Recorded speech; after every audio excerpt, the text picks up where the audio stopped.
Cordial saludo, estimados estudiantes. Les damos la bienvenida a nuestra segunda fase, crónica fotográfica. Esta segunda fase es necesario tener presente que ya pertenece a la unidad número 2, desarrollos de la antropología visual.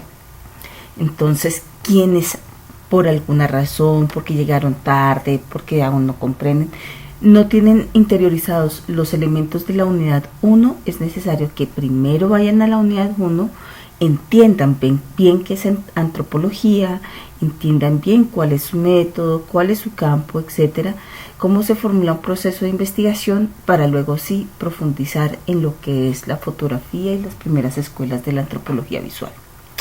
Bueno, en esta segunda fase nosotros vamos a tenerla desde hoy, miércoles 9 de septiembre, aunque yo le estoy realizando este video un día antes, y finaliza el 29 de septiembre. Vamos a tener aproximadamente 20 días para realizar esta actividad, donde espero que ustedes logren contrastar diversos productos audiovisuales que vamos a ver. Vamos a ver 3 productos audiovisuales y con un enfoque etnográfico, con un análisis crítico y observador de las narrativas que se encuentren allí. Además, vamos a continuar con todo el proceso que llevábamos de nuestro proyecto, el que iniciamos en la fase 1.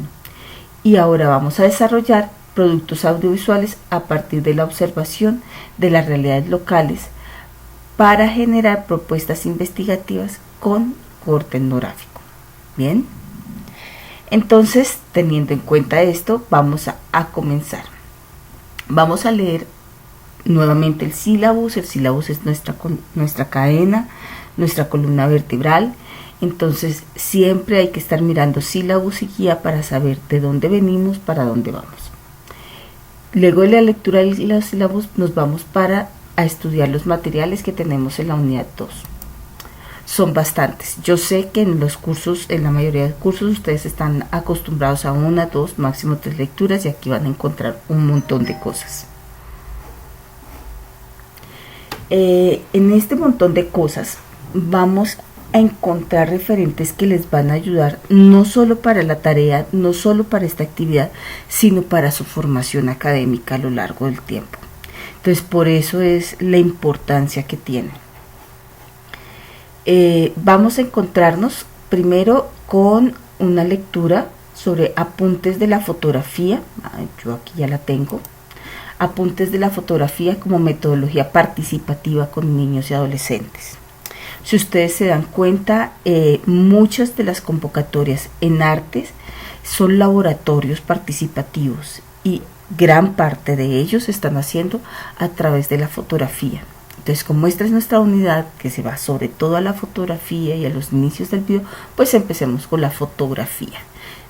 Como la fotografía es una metodología con la cual yo puedo dar la cámara a las personas y que ellos empiecen también a brindar sus contextos, sus autorretratos, sus ejercicios de autoobservación de sus realidades y también de transformación, de reflexión a través de ellas. No solo es el fotógrafo que él va y mira, como el etnógrafo va y explota, digamos, un poco las comunidades, sino también cómo nosotros podemos crear metodologías de inclusión, de participación a través de la etnografía, de la fotografía, del video, del arte, etc. Estos son laboratorios que van a llevar a transformar nuestras sociedades. Entonces, este primer texto me parece muy interesante por eso, además son casos muy particulares en México, en Nicaragua, etc. Casos muy puntuales donde uno ve cómo está esa relación fotografía, antropología, arte unidos en la transformación social. Bien. El segundo trabajo que vamos a mirar es las conclusiones de un libro. Aquí lo tengo también ya abierto. El libro se llama De la cultura Kodak a la imagen en red. Y estas conclusiones son las prácticas de la fotografía digital en la vida cotidiana, aun sea una definición de la imagen en red y una cultura Flickr. Bueno, nosotros pasamos de los que son de una edad ya mayor, de 30 años para atrás, nosotros teníamos que ponerle el rollo de la cámara a la cámara. No había cámaras digitales y ese rollo tenía 24 fotografías, 31 me acuerdo, y teníamos uno que comprar rollos en ASA 100, otros en distintas asas, en blanco y negro, en color, etcétera. Y según eso, nosotros tomábamos ese número de fotografías. Luego eran muy contadas y pensar en mandar revelar era otro costo. Entonces, además de tener el costo del rollo, del costo de revelar, si a veces nos quedamos sin rollo en las partes más importantes, pues teníamos siempre que estar buscando economizar esa fotografía. Ahora todo esto ha cambiado con todas estas tecnologías digitales en que yo puedo tomar 10.000 fotografías y para una buena toma. Podemos cambiarles con filtros, no sé qué. Ahorita ese mundo del Instagram que nos tiene con un montón de filtros y filtros y vidas en la vida cotidiana, subiendo fotografías y fotografías de todo lo que vemos, de la comida, del desayuno, de mis zapatos, etcétera, nos da la posibilidad de tener también una redefinición de lo que nosotros observamos desde la antropología visual, ¿no? Entonces, no es la misma fotografía de hace 50 años la que tenemos ahora. Ha cambiado radicalmente. Es más, hace 30 años ha cambiado radicalmente. Entonces tenemos ahora una cultura que podemos decir la cultura Flickr por la red de Flickr, pero también podemos llamarla aún más allá una cultura de Instagramers, que estamos reevaluando también permanentemente la mirada en lo que se congela en el mundo, pero también una banalización de la fotografía. Bueno, estas solo las conclusiones, ¿no? Desde ese análisis de la fotografía digital y cómo hay una redefinición también de lo que observamos a partir de esa redigitalización. Estas son las conclusiones de este libro. Sin embargo, yo los invito a que se peguen una mirada a todo el libro, porque me parece muy interesante el ejercicio, sobre todo para ustedes que en su gran mayoría son fotógrafos, ¿no? Entonces, mirar una etnografía sobre las prácticas de la fotografía digital, qué es la fotografía y cómo está la fotografía en la cultura actualmente, la fotografía como práctica, todas estas sortidas, la historia de un grupo de fotógrafos que es muy interesante. La reciprocidad, orden y jerarquía en Flickr, Flickr es el delfín, las prácticas de producción y distribución de imágenes digitales, los ejercicios de autorretratos, también como la autoexpresión y los diarios visuales, ¿no? Los profesionales amateurs, el campo de la fotografía digital, y el capítulo que yo les pido que lean son solo las conclusiones, pero fíjense que es un libro que puede ser muy interesante para ustedes. Puede que no se lean sino las conclusiones, pero ténganlo ahí a mano para que en un día sin cámara, sin luz, y que lo tengan en su tablet descargadito, sin internet, pues peguen una revisada, vayan mirando, llévense eso para la casa, ¿no? Bueno, tengo un video. Es de Mónica Valdés. Ella es antropóloga, trabaja actualmente en la unidad de víctimas. Ella trabaja haciendo documental y radios comunitarias desde muchos lados. Ella es comunicadora social y es antropóloga. Entonces, este es un trabajo que se hizo para un observatorio que tiene la UNAD de medios de comunicación social. Pero entonces aquí ella nos habla del audiovisual como una herramienta en el trabajo de campo, ¿sí? No solo el audiovisual de video, de fotografía, sino también de radio, como en herramientas para que yo pueda trabajar con las comunidades. Bueno, tenemos un texto de Úbeda Álvarez sobre los límites y las posibilidades de la práctica del cine etnográfico. Aquí ya metemos con el cine.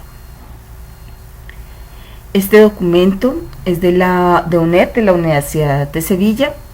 Lo pueden descargar aquí del PDF, guardarlo en sus materiales.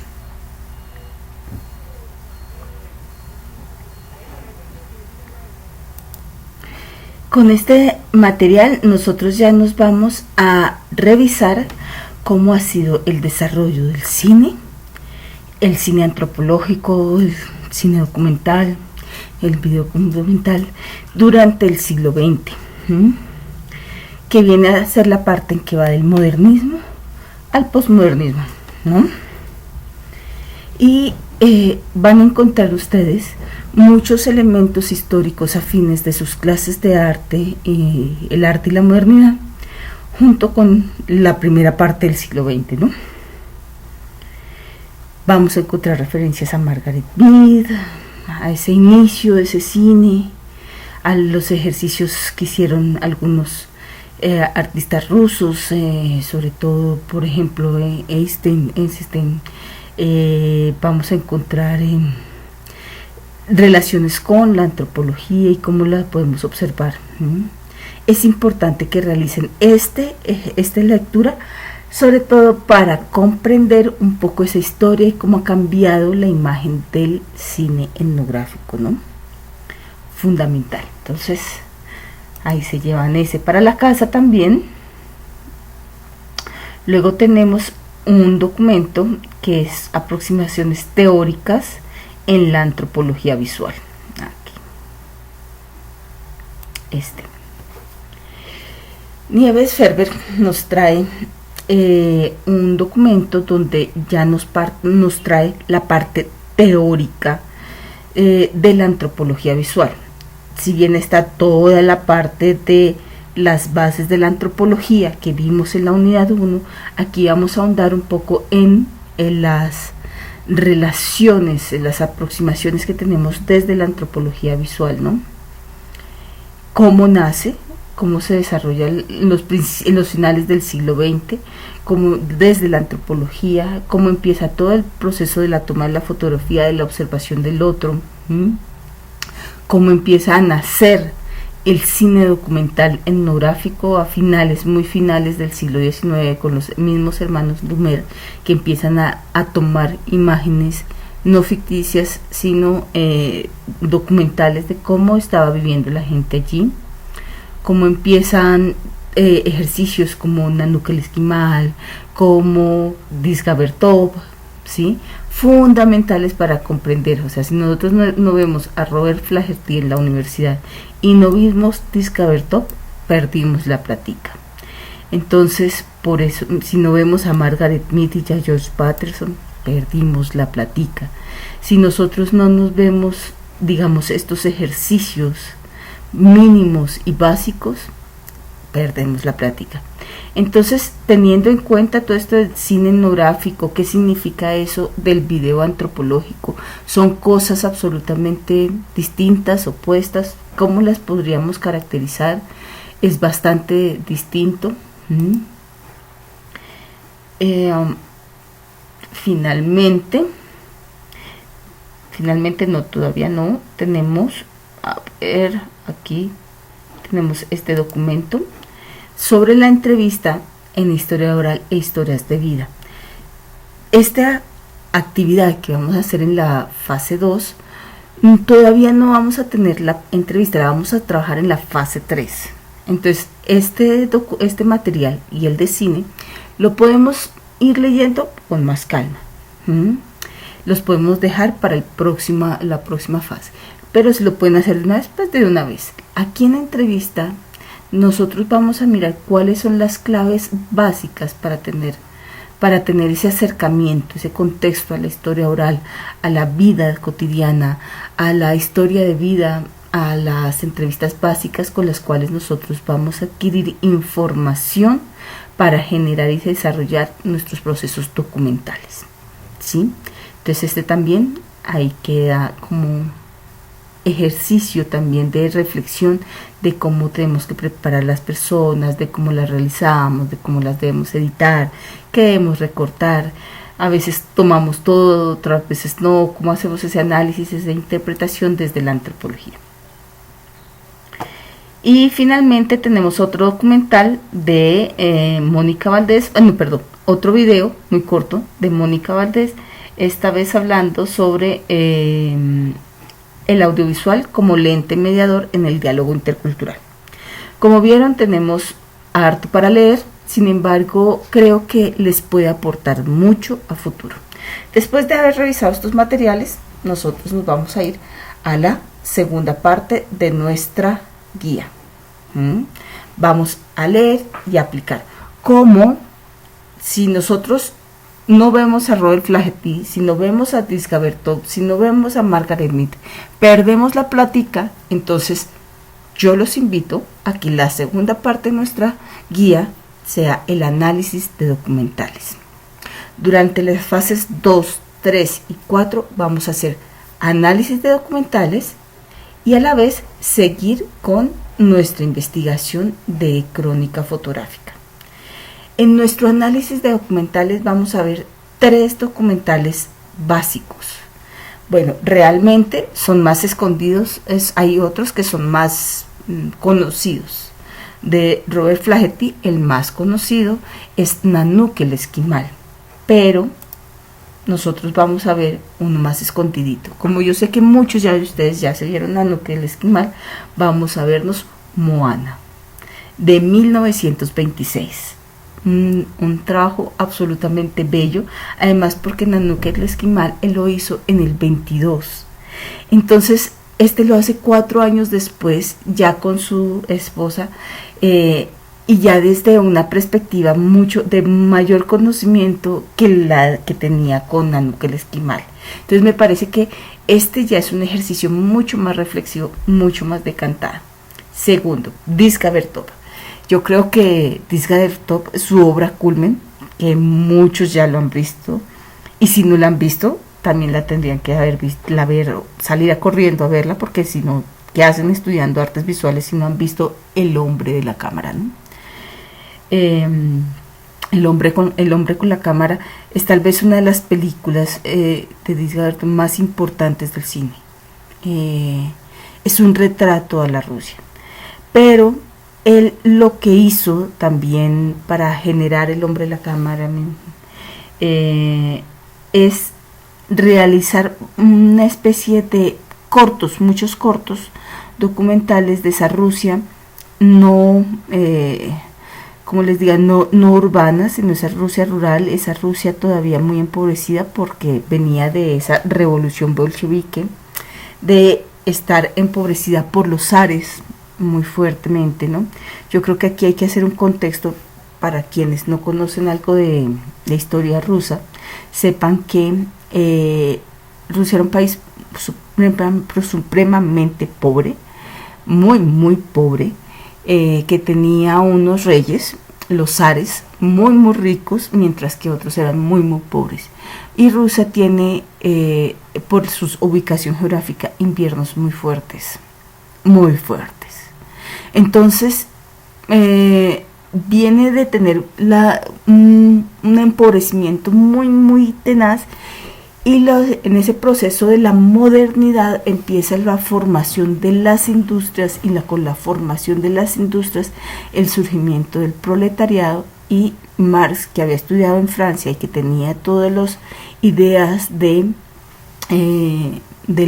conocimiento de la modernidad, empieza a generar unas teorías de análisis que aún por hoy son absolutamente válidas, y que se estudian en la universidad. Todos los que estudiamos debemos estudiar a Marx, porque de ahí viene el evolucionismo, y el neoevolucionismo y algunas teorías económicas fundamentales para explicar la sociedad. Bueno, todo esto inspiró un cambio político muy fuerte en Rusia. En Rusia se dieron 2 revoluciones, una pequeñita en 1917, que fue la revolución menchevique, y una grande en 1919, que fue la revolución bolchevique. Esa revolución bolchevique va a cambiar drásticamente lo que es Rusia, y luego toda la agrupación de países que se van a unir a la Unión Soviética. Disga Bertov en el 1924, es decir, realmente muy poco después de la revolución bolchevique, y aún sentándose esas primeras bases de lo que va a ser el socialismo y posteriormente el comunismo, empiezan a generar una especie de noticieros, pequeños noticieros para mostrar las realidades del país y cómo estaba y cómo era necesaria una revolución. Disga Bertov se va paseando Rusia con un proyecto que se llamó Kinoglass, o Kino Pravda, también lo vamos a encontrar como Kino Pravda. Por eso muchos cineclubs de universidades y eso se van a llamar Kino Pravda. Él tiene un documental que se llama Kinoglass, Kinoesh, Kino Ojo, como quieran llamarlo. Tiene muchísimas traducciones, incluso van a encontrar muchas otras en internet de estas. Y es cómo está esa Unión Soviética en 1924. Sin embargo, si ustedes quieren profundizar más de forma externa, ya porque no tienen un fin de semana nada que hacer, ver El hombre con la cámara va a ser un ejercicio fundamental para comprender luego cómo Disga Bertov decanta estos ejercicios de Kinoglass, Kino Pravda. 1, 2, y nuestro tercer trabajo es realizado por George Batterson y Margaret Mead entre 1940 y 1952, o sea, ya nos vamos a adelantar casi 20 años a nuestra historia. Ellos utilizan el ejercicio del documental para grabar ejercicios en antropología. Ellos son antropólogos, ellos no son cineastas, ellos son antropólogos, pero se apoyan en todo el registro de video para poder hacer su trabajo. Aquí también vamos a hacer una especie de paréntesis histórico, y es que Margaret Mead es una mujer antropóloga en los años 40. Si hoy por hoy la diferencia de géneros es tan marcada 80 años después, pensemos lo que es una mujer trabajadora en los años 40, y más yéndose a trabajar y arrastrando a su marido, porque es que no fue al revés, no fue el marido el que la arrastró, sino que fue Margaret Mead el que cogió a su marido y lo arrastró y lo puso a trabajar, y él feliz a su lado haciendo etnografías y haciendo en campo, yendo a visitar Bali, la isla de Bali, yendo a visitar y comparando cómo son los niños en distintas regiones del mundo. Algo que tenía la antropología hasta ese momento era la mirada de los hombres única y exclusivamente, que es maravillosa, pero que tiene que ver, es muy analítica. Margaret Mead le proporciona la vida cotidiana a la antropología. Margaret Mead le proporciona el ver el detalle, el observar el detalle de cómo se baña. No es el parentesco, no son las grandes filiaciones tribales que hablaba Levi-Strauss, habla algunos investigadores. No, es simplemente observar cómo se baña la gente, cómo es la corporalidad, el diario vivir, y ese ejercicio cotidiano va a ser maravilloso. Si ustedes buscan Margaret Mead en YouTube van a encontrar los documentales por separado. Por eso está en mi canal, yo uní 3 documentales. Entonces les voy a pedir que por favor miren este link y no otro, donde están los 3 documentales. Miren este link y no otro, porque si no lo van a ver muy cortico, y es porque aquí hay 3 documentales en uno. Son 3 cortos, muy cortos, de como de 7 minutos cada uno, muy corticos. Uno de cómo se bañan niños en 3 distintas regiones del mundo, otro de cómo es la rivalidad infantil, y otro de cómo es la danza y la danza en Bali, la danza y el trance que llegan. Esto va a ser para la tercera fase, luego todavía no se los explico.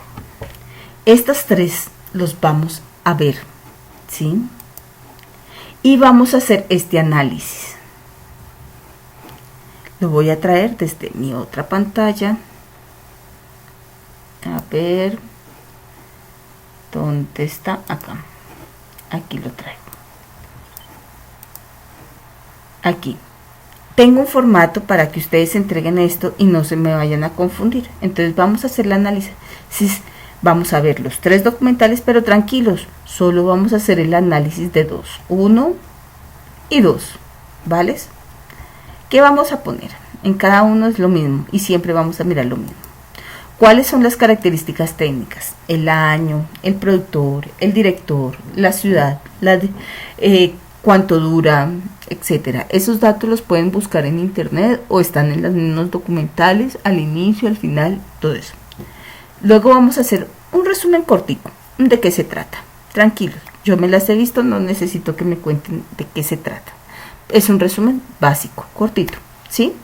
Ahora vamos con el análisis. Eso no está en internet, ni siquiera se trata, no lo tomemos en buscarlo en internet, ni buscarlo en ningún lado. Son películas además tan rebuscadas que pocos lo han hecho, ¿sí? Entonces, no se gasten el tiempo, pero de una vez les advierto, si encuentro una sola frase copiada de internet, y como esto va a Turnitin, de una vez les digo que la nota va a 0. ¿Oyeron? Si hay una sola parte copiada de internet o de cualquier lado, la nota es 0. Bueno, vamos a tener que mirar qué pretende mostrar el documental. Una cosa es lo que muestra y otra cosa es lo que pretende mostrar, ¿sí? Puede que Margaret Mead esté mostrando cómo se vayan los niños, pero otra cosa muy distinta es que ella como antropóloga está mirando diferencias culturales. Ahí le soplé la primera. Bueno, hay que redactarlo mejor, ¿no? La segunda, cómo se representa a la gente o a la comunidad y qué roles tienen en las personas, ¿no? Cómo Disga Bertov nos muestra a la gente en la Rusia recién pasadita la revolución bolchevique, a menos de 10 años de la revolución bolchevique. Cómo nos presenta Flaherty a Mohana, cómo nos presenta a Margaret Mead a la gente bailando. ¿Cuál es el papel del narrador? ¿Está presente? ¿No está presente? ¿Es evidente su rol? Margaret Mead está presente, es evidente que ella está ahí. Pero ¿qué pasa con Flaherty? ¿Qué pasa con Disga Bertov? ¿Están o no están? ¿O buscan no estar? Solo juran que ellos no están. Ellos son el lente. Además, porque, ojo, si ustedes van a contrastar esto de Disga Bertov, él hizo todo un movimiento que se llamó el kino ojo, ¿no? Y es el hombre de la cámara. Es el hombre máquina que mira a través del lente y que es otra mirada, es el congelado en el tiempo, ¿no? ¿Cómo se hace la narrativa visual? Es decir, ¿cuál es el argumento problemático? Ustedes ya vieron un NOVA y ya dijeron, el problema de investigación. Bueno, ahora vamos a mirar cuál es el problema de investigación que tal vez tienen estas personas. El problema no es cómo se bañan los niños, el problema son las diferencias culturales. ¿Cuál es el discurso implícito que tiene este documental? ¿Qué quiere evidenciar más allá de los hechos narrativos?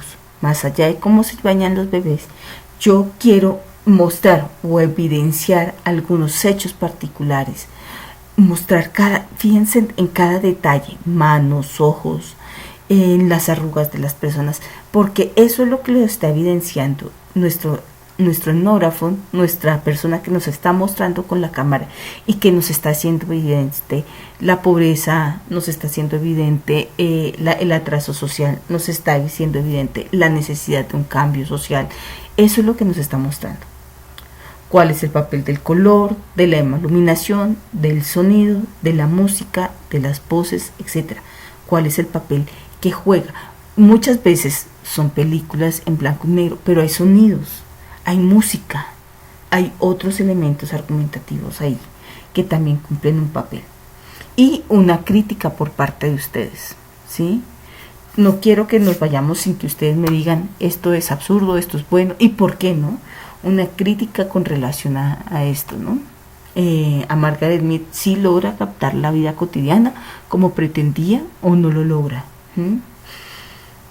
Bueno, vamos a hacer ejercicio 2 veces.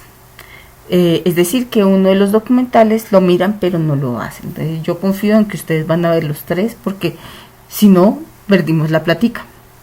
Y vamos luego con nuestra tercera parte, que ya es con nuestro proyecto que planteamos en la primera fase, y vamos a realizar una crónica fotográfica sobre transmutaciones, cambio cultural en tiempos de COVID. Ya ustedes plantearon su proyecto en la fase número 1, y a partir de ese proyecto nosotros vamos a realizar un ejercicio de crónica fotográfica, pero ojo, no es como la realizaron en el primer semestre, cuando vieron fotografía. No, este es un poquito más complejo, ¿vale? Por favor, quienes validaron, homologaron, etcétera, fotografía, y no conocen qué es crónica fotográfica, por favor busquen en internet qué es una crónica fotográfica. Bueno, esta crónica fotográfica que vamos a hacer no va a tener su fuerza en la fotografía, sino que va a ser su fuerza en la narración etnográfica. Vamos a construir un texto escrito, una narración etnográfica, que debe ser, por supuesto, de su propia autoría. No puede haber nada copiado de internet. Debe ser, si hay copiado de internet, alguna frase que ustedes sustenten debe estar correctamente citado. Debe ser inédita, no debe estar publicada por ningún lado, así sea de ustedes, debe ser inédita. Debe ser realizada en primera persona, porque es que las etnografías, como ya ustedes leyeron a Daniel Cefay, y ya leyeron cosas de todo lo que acabamos de hablar de antropología y todo eso, van a saber que las etnografías las escribe el etnógrafo diciendo: yo soy, yo me paro, yo existo, yo veo. Entonces se escriben en primera persona, ¿sí? Yo observo, yo cuento, yo hablo, yo miro. Eso es primera persona, ¿sí? En un tiempo verbal presente. No es yo vi, ni en pasado, no es en pasado, porque se supone que los hechos están ocurriendo en este momento, ¿sí? Pueden hacer uso de recursos literarios como todas las metáforas, pueden hacer cambios de momentos, de tiempos, de emociones, pueden darse los lujos literarios que puedan.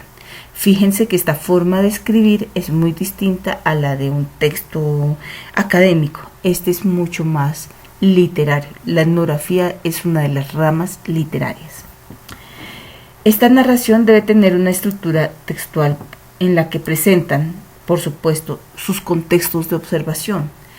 Que vamos a hablar con los niños. Listo, cómo son los niños, en dónde se ubican, cuál es el lugar, el barrio, la vereda, la ciudad, qué estrato están, me deben contar si viven con otras personas, cómo viven, etcétera. Qué intencionalidades, qué sucede, por qué es tan importante lo que ustedes me están contando en sus cambios culturales. Esa narración que van a escribir, por supuesto, va enfocada con el problema de investigación que ustedes abordaron en la fase número 1. Y cómo ese problema de investigación está inmerso en ese contexto. Este texto debe tener mínimo 800 palabras, es decir, mínimo unas 2 páginas y máximo unas 2000, máximo 5 páginas, es honesto. Mínimo 800, máximo 2000 palabras. Y ese texto escrito lo debemos acompañar con al menos 15 imágenes de su propia autoría. Obviamente, como nosotros estamos algunos cuarentenados porque tenemos algunas enfermedades, otros ya pueden salir, pues vamos a tener diferencias, que unos sí pueden ir y otros no. Entonces vamos a tener la posibilidad para este ejercicio que les voy a permitir que las fotografías, si bien no sean de su autoría, sí pueden ser de las personas que ustedes están entrevistando o las personas que ustedes están haciendo. Es decir, pueden darle la cámara a la señor que sea su personaje principal, ¿sí? Esta crónica fotográfica ustedes van a acompañar la narración de la crónica. Deben haber una cosa con el otro, debe irse acompañada, ¿sí? Y esto va a constituir la base de investigación de todo el proyecto que estamos construyendo, de nuestro proyecto audiovisual, ¿sí? Esto por favor, compartirlo todo en el foro. Siempre es mejor que quede en el foro y miren, retroalimenten los trabajos de sus compañeros.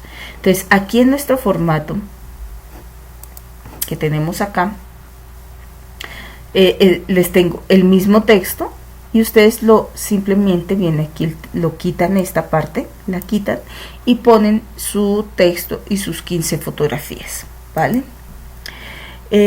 Si las fotografías están muy pesadas, yo voy a hacer aquí habilitar edición. Voy a ir a robarme alguna fotografía, perdón, aquí para hacer el ejercicio.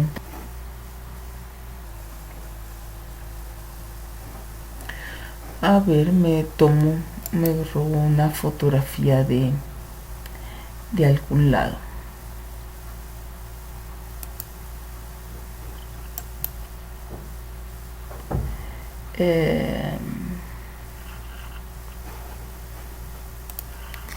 Puedo hacer este ejercicio. Si ustedes ya dicen, ahí estoy aburrida, esta vieja habla mucho, pues me voy a robar esta fotografía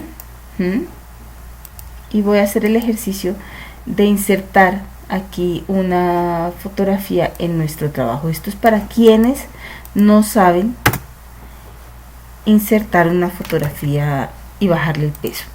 Yo tengo la fotografía que acabo de hacer, control C, control V, copiar, pegar, no hay nada de malo, o la traigo inserto desde medio. Pero si ustedes van aquí a formato de imagen, van a encontrar este icónico que recorta las imágenes y dice comprimir imágenes, y ustedes les pueden decir, muchas de las imágenes que ustedes toman pues están en alta fidelidad, y 15 imágenes pueden ser muy pesadas y demorarles mucho subiendo el trabajo. Entonces ustedes los pueden bajar a calidad web o a calidad correo electrónico, y simplemente para que no tengan que hacer eso 15 veces con todas las imágenes, le quitan este chulito. Y además, si recortan cosas o eliminan cosas de las fotografías, para que se eliminen esas partes, le hacen aceptar y simplemente ya el peso de su documento ya es mucho menor. ¿Listo? Con eso yo espero que no haya ningún inconveniente. Ya hemos dado una explicación pormenorizada de esta actividad. Sin embargo, si tienen dudas, quieren dialogar sobre sus temas, comentarios, etcétera, recuerden observar cuál es su grupo. En participantes pueden ver cuál es su grupo en su perfil. Miren su grupo. Yo estoy de los grupos 1 a 9 y la profesora Laura está del grupo 10 al 16. Miren cuál es y nos hacen las preguntas que ustedes tengan. También tenemos un Skype grupal. Quienes no estén ahí, los invito a unirse porque está muy chévere y ha habido unas discusiones bien interesantes. ¿Listo? Por favor, cualquier cosa nos cuentan. Muchas gracias y hasta pronto.